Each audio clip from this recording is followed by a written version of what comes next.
Hello and welcome to Upclose and Exclusive Transformation Stories, a brand new podcast series by DisruptX, where our guests will share their personal journeys as well as touching upon business and innovation from their respective industries.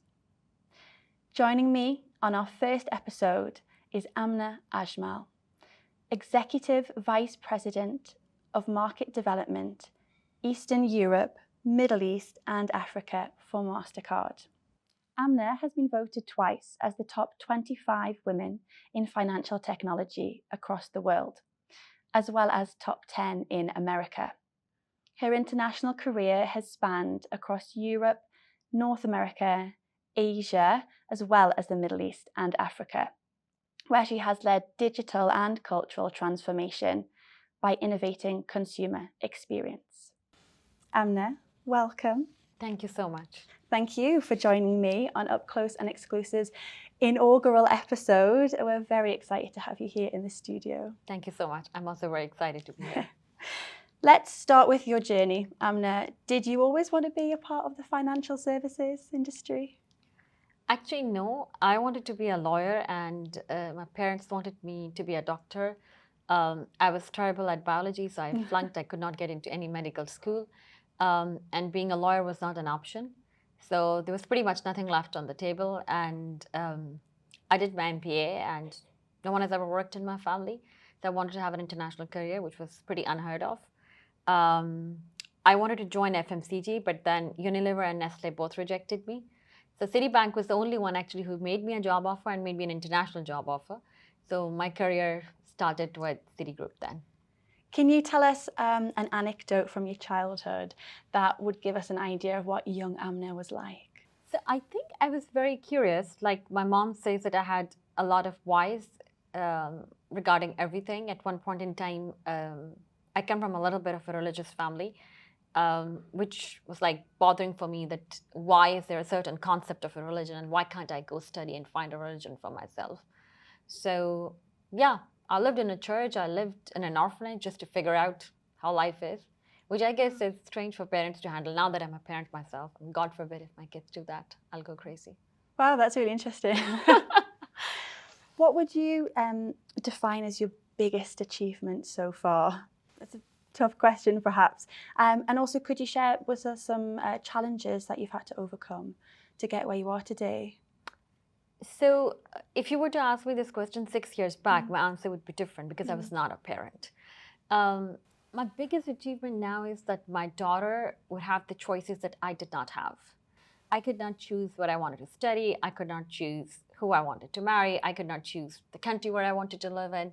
And my daughter would have all the choices. I think that's the biggest achievement.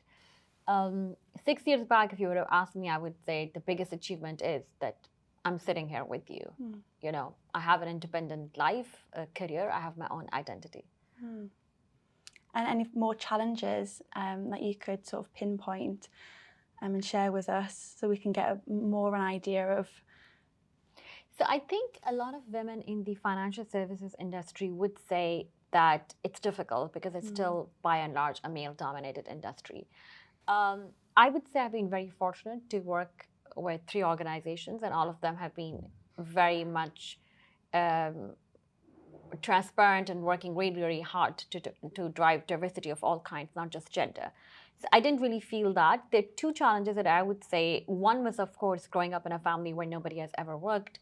My mom was a mom at the age of 17. I had a grandma in her 30s. So I think that was a bigger challenge for me to break from the kind of society and the norms that were surrounding me. Once I entered my professional life, I think because very early on in my career, I got, thanks to the leaders who took significant risk on me, I got significantly large roles. So when you go to a country where you are an outsider, you know, you're an expat and you're young. And when I was 28, I was really bothered that why do I look so young? So like people would mistake me as if I'm an intern where I was a head of a function, right? So I think that kind of was like a challenge because people look at you and they need to hear you, and you know you need to add value to gain that respect of the teams that you're leading. And of course, when people look at you and you're younger than them, you have less years of experience, you don't belong to that country, you don't know the market, the regulator, it's hard to gain acceptance. So I think that was one of the challenges in a few of the markets where I was working in. I didn't know the language, I didn't know the culture, and I was given those big jobs. And it's very important to gain trust and respect of people that you're working with. And doing that without using your authority and just building those relationships based on trust. I think that was a little bit hard because at that point in time, I was like, why do people work in their 40s? You know, I just didn't understand what 40s was. So it's also how you mature and grow up. So I guess that was a difficult time. Definitely, that's sort of a lot of interesting experience there, and actually some I think other people will experience at the same time. So thank you for sharing that. Of course. We will take a short break, but don't go anywhere. Stay tuned for more insightful conversation with Amnah. Gender gap is a reality. Amnah, despite such efforts, as a leader yourself, do you think enough action is being taken to achieve the desired level of inclusion? So I think if I were to look at the last 10 years, and my career is spanning 20 years, and where we are right now, definitely there's a significant amount of progress. I also think there's a lot more awareness right now. Maybe it's because of social media and the tools that are available to us now, which were not available before. I still think it goes beyond the organizations. Organizations are definitely doing the right thing and doing a lot. I just think that the gender stereotypes are all around us. It's bigger than what we see in the corporations or in the at the workplace. So to give you a little example, like I have a daughter, and I was chatting with her about the birthday theme that she would like to have, and I contacted the event company, and they sent me two kind of themes. One was for boys and one was for girls, right? And the boy was like Superman, Spider-Man, I don't know, Fast and Furious. And the girls' themes were like Hello Kitty and Princess in the Castle, right? So when I read it out, I read to my daughter both the themes, and she's like, I don't want any of this. You know, I want a planet birthday party. And I'm like, why? And she's like, I want to save the planet. Now, I don't know how by doing a planet birthday party, she would actually save the planet. But I went back to the event company and I said, why do you have themes divided like this for a 5-year-old, a girl and a boy, right? These are little things, but they matter. You know, they're just all around us. I mean, you would see little boys like climbing upside down, and I have twin boys. And I would see parents are super happy that, oh, they're like monkeys, you know, they're climbing and, you know, they're bold and all.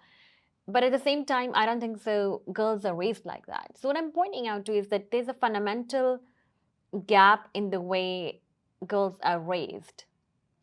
And I think erasing that from different parts of the society is a much bigger challenge than just talking about it workplace.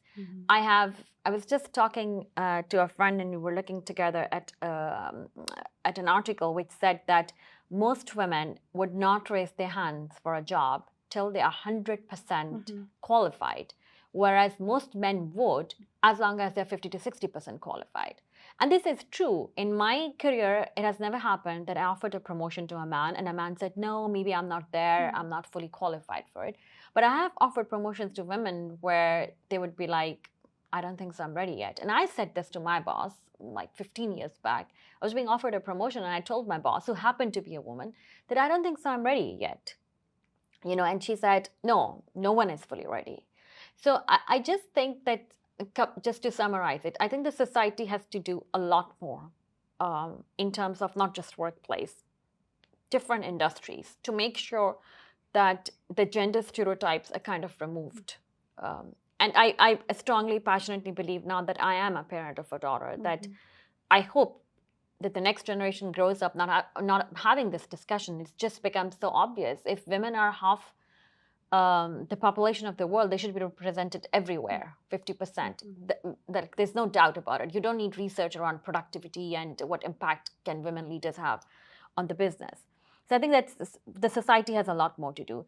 Second, I would say that I think we as parents have a lot more to do to raise girls who are like confident and their self-belief is significantly high.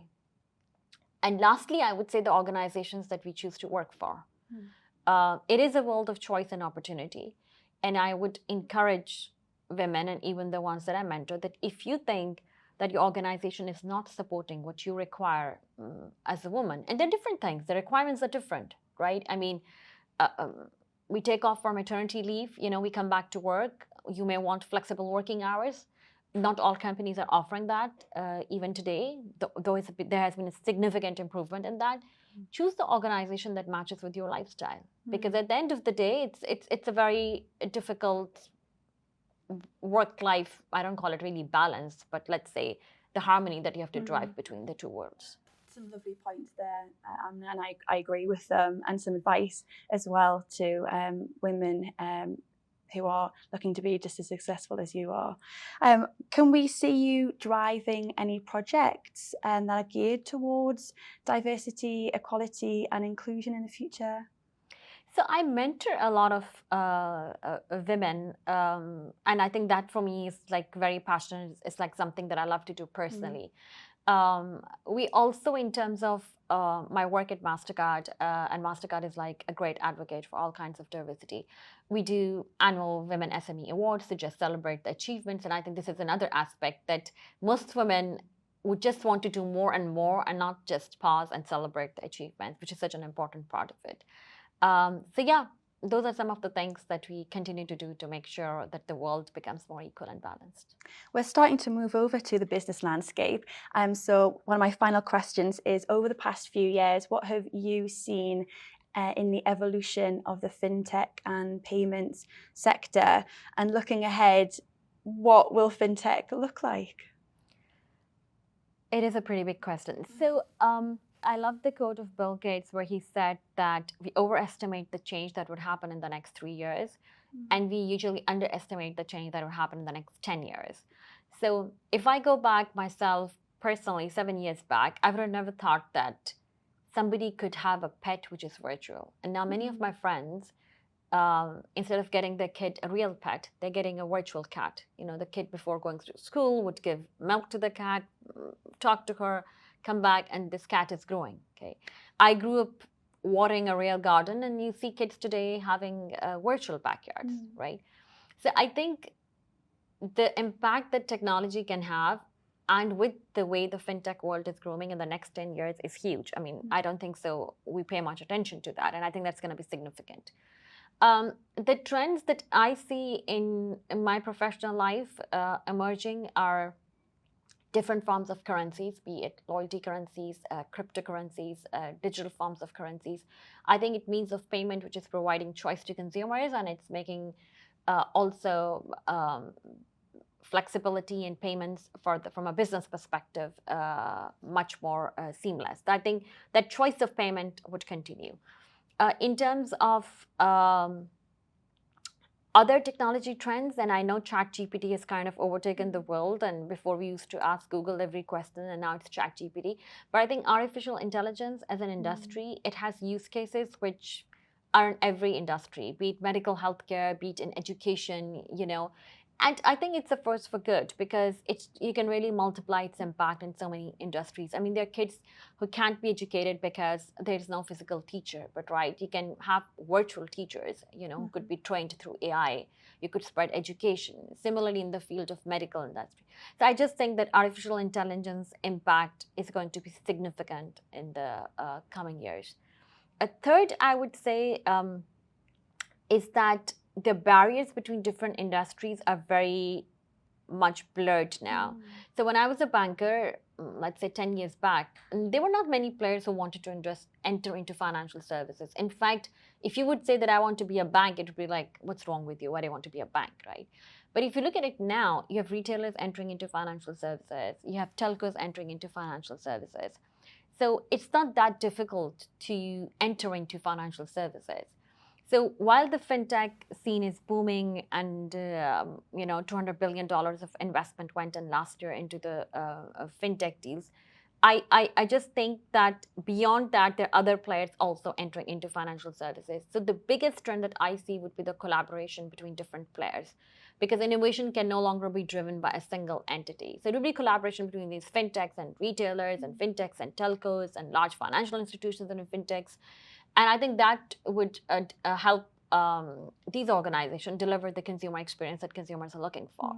Because fintechs The thing that I really like about FinTech is that they go deep into a particular pain point and they solve it beautifully. But what they lack is scale. They do not have a customer base to scale. They do not have distribution. They do not have trust of the customers.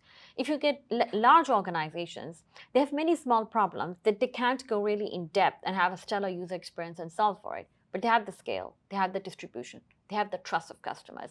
So you marry the two and you really have an ideal marriage. So I think that kind of collaboration models, we would see them scaling up, and that would really drive technology adoption at scale. Such a wonderful, warm and open discussion. Thank you, Amnah.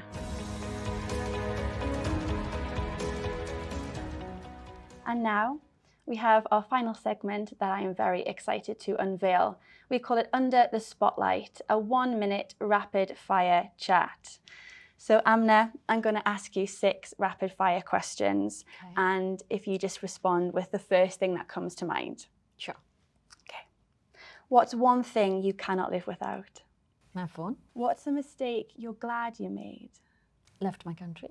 What's a word that best describes you as a leader? Empathy.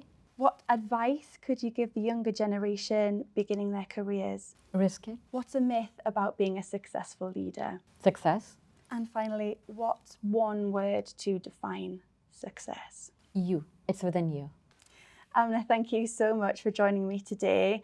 I hope our audience will enjoy this fascinating conversation just as much. Thank you so much for having me. Thank you. Do follow us on social media. Send us your thoughts, questions, and feedback. Do you have a disruptive story? Share with us and be featured in our Did You Know segment. Do you have a transformation story? Get in touch via email or social media and find out how you can be my guest on an episode of Upclose and Exclusive Transformation Stories. A big thank you to Team DisruptX, led by Upasna Barua, for all the support. We would also like to thank our AV partners, Option One and ODS Films. I look forward to bringing you another intimate and influential conversation on Upclose and Exclusive Transformation Stories very soon. See you then.